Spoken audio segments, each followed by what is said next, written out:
Coucou les Cétos, moi c'est Elodie de la chaîne Céto Sympa et aujourd'hui je vais vous montrer une recette de gaufres express que vous allez adorer. La petite histoire c'est que j'adore me faire des mug cakes et dès que j'ai envie d'un dessert, je mets tout dans mon mug et je mets au micro-ondes et en 1 minute c'est prêt. Sauf que l'autre jour, j'habitais chez des amis et j'ai préparé mon petit mug et tout et pas de micro-ondes. Donc je me suis dit oups, qu'est-ce que je vais faire avec ça? Et à ce moment-là, j'ai trouvé un gaufrier et pim! La petite idée m'est venue, je me suis dit, allez, je vais tenter le coup, je vais faire cuire dans le gaufrier. Et ça m'a donné des super gaufres, hyper moelleuses, hyper goûteuses. J'étais trop contente d'avoir mes gaufres et en plus après j'ai pu rajouter un peu de crème fouettée, un peu de fruits rouges dessus, c'était trop bon. Donc, maintenant, je veux vous la partager et j'espère que ça va vous plaire. C'est parti pour la recette.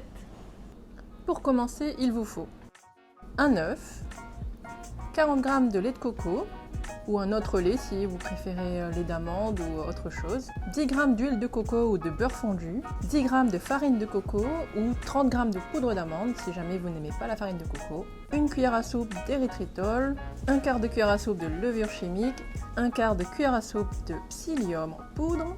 Le psyllium c'est facultatif, donc si vous n'en avez pas, c'est pas grave.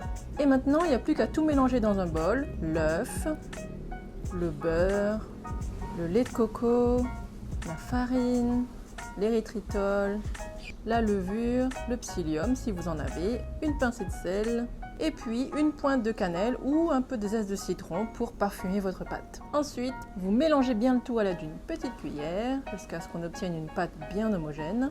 Vous devriez obtenir une pâte assez épaisse, pas trop liquide, pas trop épaisse non plus, vous voyez, comme ça. Et une fois que vous avez obtenu ce résultat, il suffit juste de transvaser votre pâte dans votre gaufrier chaud. Alors que vous ayez un gaufrier petit d'une portion ou plus grand, il n'y a pas de souci. Vous mettez toute la pâte au centre du gaufrier et ça fera très bien l'affaire. Et maintenant, il n'y a plus qu'à laisser cuire pendant environ 5 minutes. Vérifiez que au bout des 5 minutes, tout soit cuit. Et là, il ne vous reste plus qu'à déguster. Là, vous avez le choix, soit vous mangez nature, soit vous pouvez le manger avec un peu de beurre de cacahuète ou un peu de fruits rouges ou encore de la chantilly faite maison. Moi, j'aime bien découper ma gaufre en 4 et tartiner un petit peu de beurre de cacahuète dessus. Ça, c'est mon petit péché mignon.